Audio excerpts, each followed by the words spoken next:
Sacro y Profano le invita a que conozcamos más a fondo la Iglesia de Jesucristo de los Santos de los Últimos Días. Una iglesia que está en plena expansión, que tiene unas características importantes, que tiene una presencia importante en México. Así es que le invito a que conozcamos a los mormones, aquí en Sacro y Profano.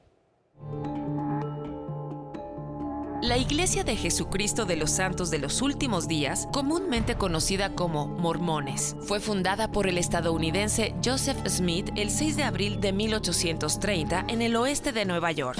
La iglesia se considera a sí misma como la única iglesia verdadera y viviente sobre la faz de toda la tierra. Además de la Biblia, su cuerpo doctrinal se completa con el Libro de Mormón, entre otros, escrito por Smith y considerado un texto sagrado, según el cual Jesucristo habría visitado en persona América después de su resurrección. La iglesia dice estar conformada por 14 millones de personas. Poco más de la mitad viven fuera de los Estados Unidos. México es de los países con mayor afiliación, seguido por Canadá. Su estructura y forma de organización es de la misma manera que Cristo organizó su iglesia en los tiempos del Nuevo Testamento. Está dirigida por un profeta que se desempeña como presidente de la iglesia. Su sede internacional se asienta en Salt Lake City, Utah, Estados Unidos. Defensores de los valores de la familia, pesa sobre la iglesia el estigma de la poligamia practicada por sus fundadores. Muy buenas noches, un placer poder estar con ustedes. Y esta noche vamos a conversar sobre una iglesia conocida como Los Mormones. El nombre es la Iglesia de Jesucristo de los Santos de los Últimos Días, una iglesia que surge en el siglo XIX, importante no solamente en Estados Unidos, sino con una clara expansión que va de fin del siglo XIX y sobre todo en el siglo XX. Y por supuesto, aquí en Sacro y Profano, abiertos a todas las sensibilidades religiosas, a diferentes iglesias, grandes, pequeñas, le propongo que descubramos una iglesia llamada los famosos mormones. Elder, muchas gracias. Elder es la expresión para decir como el pastor, el padre, el cura. Elder, ¿cuáles son las características, los orígenes y las características de esta iglesia? Bien, gracias primero por la invitación, Bernardo. Es un gusto estar contigo y con tu auditorio. La Iglesia de Jesucristo de los Santos de los Últimos Días, como bien has mencionado, se restaura en 1830. ¿Por qué hablamos de una restauración? Porque nosotros estamos continuando con la iglesia que Jesucristo estableció en el meridiano de los tiempos. Y entonces, después de que Jesucristo establece su iglesia y la fundamenta sobre apóstoles, la iglesia poco tiempo después pierde las bases que Jesucristo había instituido y la iglesia se pierde por completo. Y no es hasta 1830 que la iglesia es restaurada nuevamente. Entonces, nosotros afirmamos de que la iglesia es una continuación de la iglesia original de Jesucristo. El nombre lo enseña, somos la iglesia de Jesucristo de los Santos, que se le llama así a los miembros de la iglesia, de los últimos días, solamente para diferenciarla de la iglesia de Jesucristo de los tiempos antiguos. La característica principal de nuestra iglesia es que Jesucristo es el centro de ella. Nosotros adoramos a Jesucristo, adoramos a Dios, por supuesto, creemos en el Espíritu Santo y tratamos de basar nuestras enseñanzas y nuestra conducta en lo que el Salvador haría, en lo que Jesucristo haría. Restauración, es decir, siglo XIX, restauración, significa que podrían ser una iglesia que viene de sensibilidades reformadas de la Reforma, una especie de reforma de la Reforma, así regresar a los orígenes. Es interesante la pregunta, Bernardo. Más allá de una iglesia que está basándose en una reforma, nosotros afirmamos que la iglesia de Jesucristo dejó de existir sobre la tierra. Y entonces era necesaria una restauración por completo, sin depender de ninguna otra religión anterior o como parte de la reforma. Entonces, a eso hablamos como restauración. Desapareció la iglesia y ahora está nuevamente sobre la tierra. Ahora, me llama mucho la atención, Barry, Earl, Elder también, Sí. que es una iglesia americanista, es decir, que también funda, a diferencia de muchas otras que vienen de Europa, una de las grandes características es que tiene sensibilidad por lo americano. Y bueno, pues John Smith traduce o plantea el famoso libro de los mormones.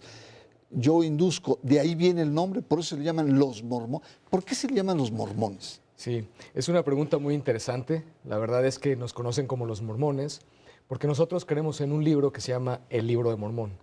Ese libro de Mormón fue escrito por profetas antiguos que vivieron en este continente de América y la historia del Libro de Mormón empieza desde 600 años antes del nacimiento de Jesucristo aquí en América y 400 años después del nacimiento de Jesucristo. Un profeta llamado Mormón fue el que hizo la recopilación de esos 1000 años. Ese profeta se llamaba Mormón. Es por eso que el Libro de Mormón se conoce como el Libro de Mormón, que nosotros consideramos como un libro sagrado de escrituras, al igual que la Biblia. Pero significa que también se usa la Biblia. Por supuesto. ¿Cómo usan la Biblia y el Libro del Mormón, por ejemplo? Es interesante que nosotros podemos complementar las dos escrituras. Ambas fueron escritas por profetas de Dios. Dios es exactamente el mismo. Y es curioso que los dos escritos, uno escrito en el viejo continente y otro escrito en el nuevo continente, testifican de Jesucristo. Entonces, esos dos libros no se contradicen, sino la virtud de esos dos libros es que se complementan de una manera maravillosa. Un ejemplo práctico. Por ejemplo, el bautismo de Jesucristo hace mención en los dos escritos, en el Libro de Mormón y en la Biblia. Mencionan que el bautismo es una ordenanza fundamental para poder llegar al reino de Dios. Los dos explican el proceso y este tipo de ordenanza. Y algo muy interesante de los dos libros es que son testigos de Jesucristo. El Libro de Mormón también se conoce como otro testamento de Jesucristo, al igual que el Antiguo Testamento y el Nuevo Testamento. Muy bien, muchas gracias. Vamos a hacer un corte. Estamos conversando con dos representantes de la Iglesia de los Mormones para entender las características de esta iglesia. Nos han dicho ahora, es una iglesia de restauración, es una iglesia con una novedad que es el Nuevo Continente, con un libro que complementa a la Biblia centrado en la adoración a Jesucristo. Vamos a una pausa, regresamos. Está usted en Sacro y Profano.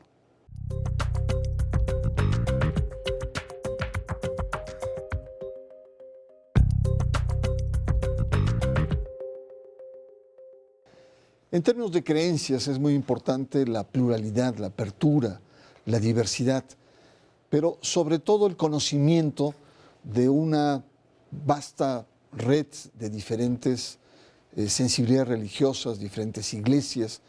Y Sacro y Profano quiere en esta ocasión, esta noche, el profundizar, el analizar esta iglesia, los famosos llamados mormones, o su nombre técnico, Iglesia de Jesucristo de los Santos de los Últimos Días.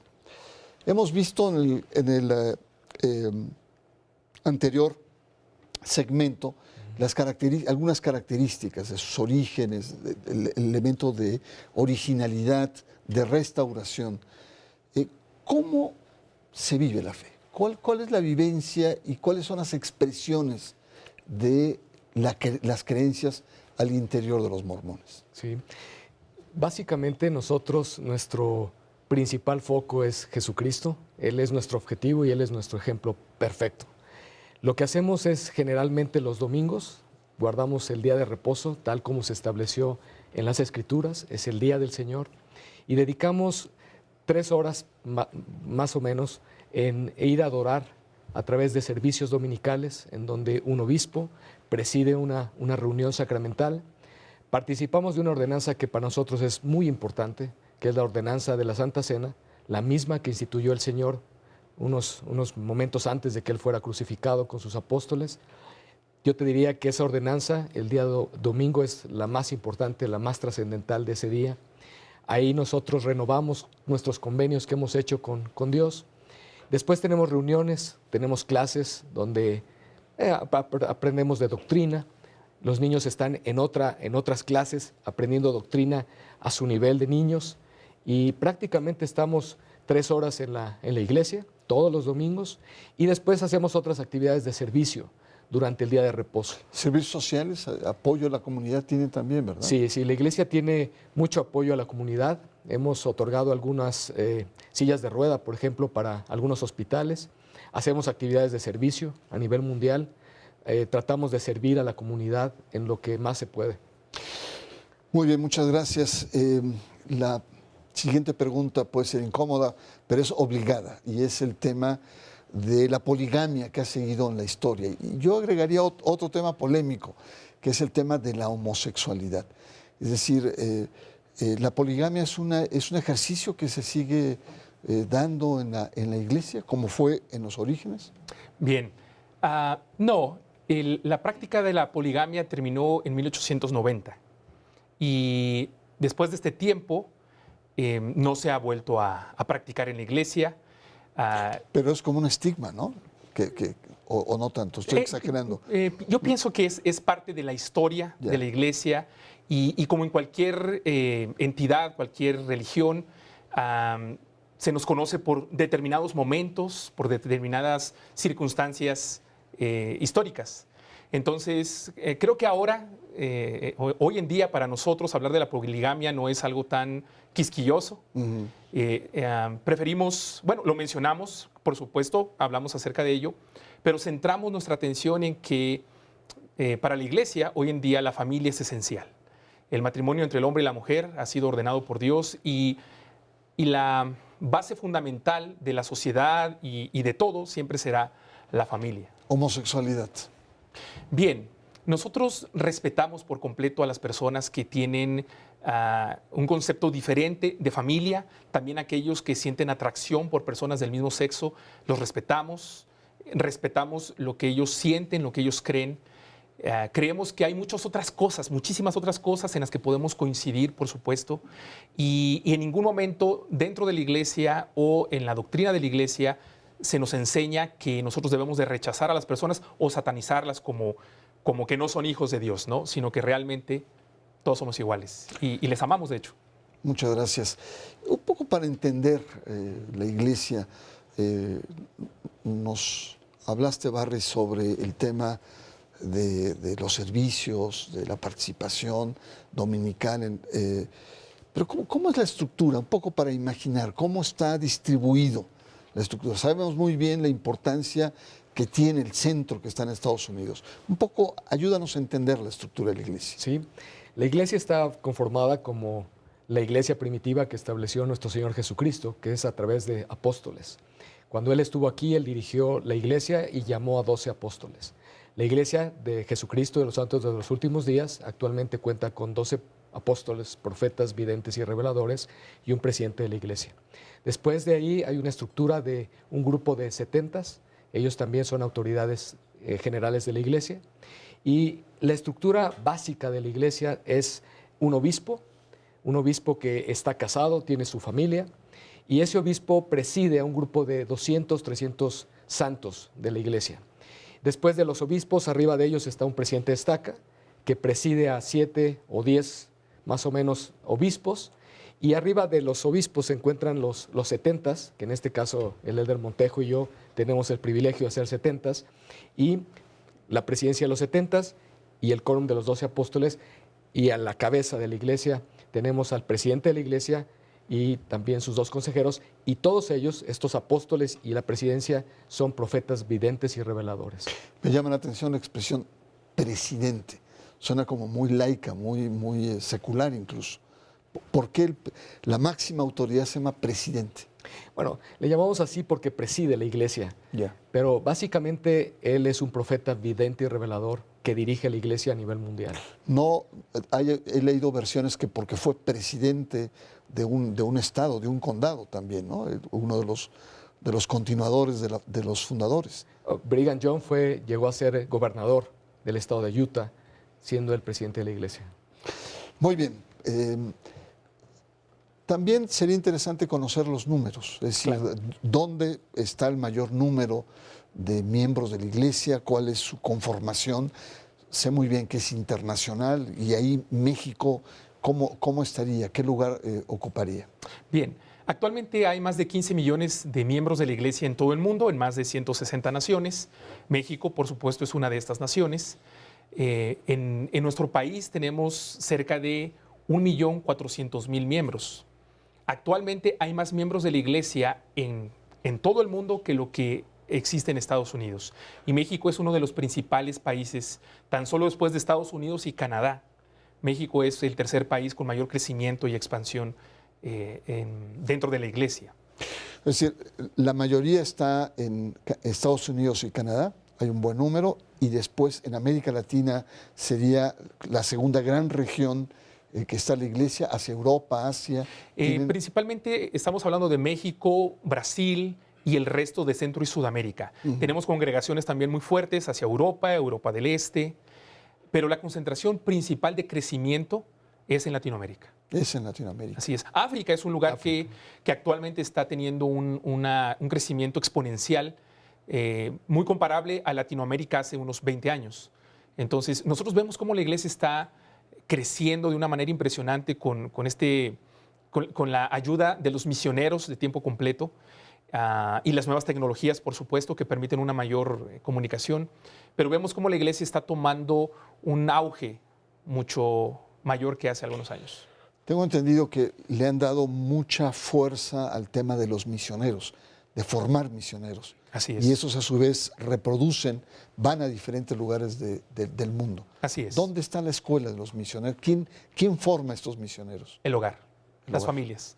Así es. El centro de capacitación misional por excelencia son las familias. Yeah. Ahí se nos enseña a amar a Dios, a creer en Jesucristo y a vivir vidas honorables. Después, cuando llega el momento en que los misioneros van a servir una misión, después de haber recibido una asignación del profeta, ellos pasan un tiempo en un centro de capacitación misional. Actualmente tenemos 15 en todo el mundo, uno de los más grandes aquí en la Ciudad de México, con capacidad para recibir a 1,200 misioneros por 3 semanas. Muy bien, pues muchas gracias. Vamos a un corte.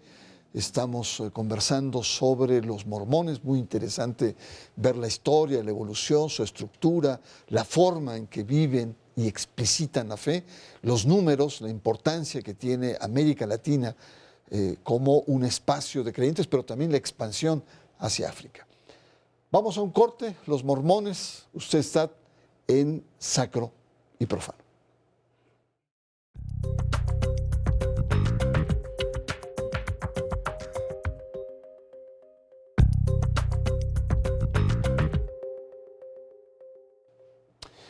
Nuestro último bloque, los mormones, sobre todo en México. ¿Qué características podríamos tener, Elder, en nuestro país?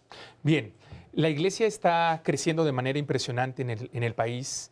Nosotros somos considerados ya no un área internacional por la Iglesia, sino un área de casa. Tenemos una gran diversidad en México, en nuestros miembros. Todos ellos tenemos de distintas profesiones, oficios, todos con un sentimiento, o la mayoría con un sentimiento de servicio, de dedicación.